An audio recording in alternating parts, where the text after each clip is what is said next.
Olá pessoal, tudo bem com vocês? Na nossa aula de hoje nós iremos iniciar com a correção da nossa atividade realizada na aula passada.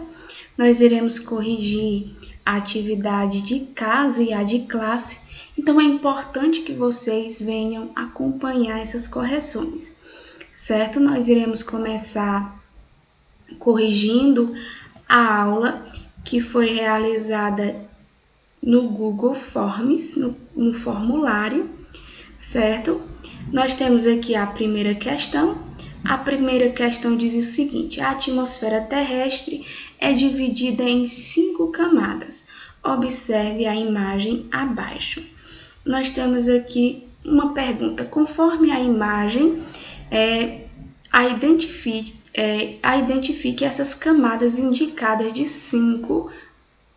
1 a 5. Então, nós deveríamos indicar quais são essas camadas. Então, nós vamos ver aqui que nós temos 5 camadas e aí nós teríamos que colocar o nome dessas camadas. Então, nós temos aí 1, a troposfera, 2, estratosfera, 3, mesosfera, 4, termosfera e 5, exosfera, certo? A questão 2 dizia o seguinte: qual a importância do uso de gráficos? Quais tipos de gráficos estudamos nessa aula?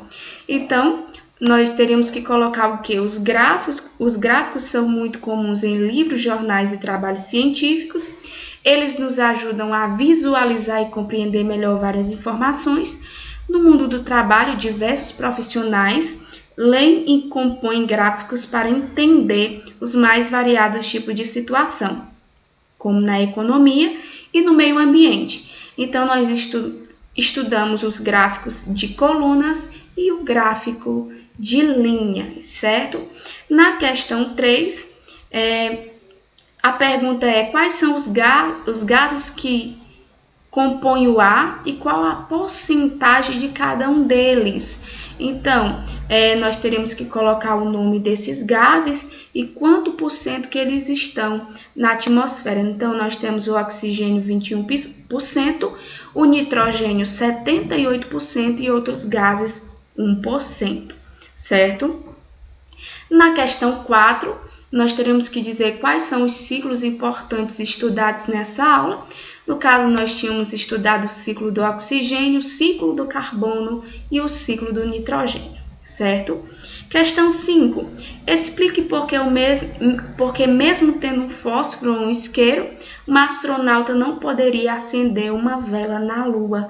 Então, nós teríamos que dizer que na Lua não é possível acender o fósforo ou o isqueiro ou a vela, porque lá não há oxigênio, certo? Então, essa foi a atividade de casa. No caso, a de classe, né? É isso, a de classe. Porque ficou errado aqui, mas essa daqui é a atividade de casa, que nós vamos corrigir agora. Nós corrigimos a atividade de classe e agora nós vamos corrigir a atividade de casa, que foi a atividade que foi passada no livro, certo? Então, essa atividade que nós acabamos de responder foi a atividade que foi passada no Google Forms, certo? E agora nós vamos aqui corrigir a que foi passada pelo livro. Então, nós vemos aqui a primeira pergunta, que diz o seguinte: a primeira pergunta da nossa atividade. A primeira pergunta: usando apenas um copo e um pouco de água gelada, como é possível demonstrar que o ar contém vapor de água? Então, nós teríamos que responder: quando enchemos um copo com água gelada, em um pouco tempo ela fica coberta de gotículas de água na parte de fora. Então, essa água estava presente no ar na forma de vapor e se condensa ao entrar em contato com a superfície fria do copo, certo? Na questão 2, a pergunta vai dizer o seguinte: qual é o gás necessário para que ocorra o fenômeno da combustão? Então, no caso, é o gás oxigênio, certo? Na questão 3, quais são as duas principais substâncias produzidas quando ocorre uma combustão? No caso, é o vapor de água e o gás carbônico, certo? Vapor de água e gás carbônico. Nós vamos agora resolver a questão 4, certo? A questão 4, ela diz o seguinte: o professor fez um experimento ilustrado a seguir. Nós temos aí uma vela acesa, foi colocado um copo sobre essa vela acesa e a vela foi apagada. A questão A diz assim: explique por que a vela coberta pelo copo se apaga rapidamente. Então, isso acontece porque o gás... Opa, só um minuto. Isso acontece porque o gás oxigênio que existe dentro do copo é consumido pela combustão da vela. Quando esse gás acaba, a queima é interrompida, certo? Questão B. Se o copo fosse maior, o tempo até a vela se apagar mudaria? Seria maior ou menor? Por quê? Se o copo fosse maior, o tempo até a vela se apagar também seria maior, porque havia mais gás oxigênio disponível, certo? Porque a vela só fica acesa por causa do oxigênio. Em relação à concentração de gás carbônico no ar dentro do copo, você esperaria que ele fosse maior em B ou em C?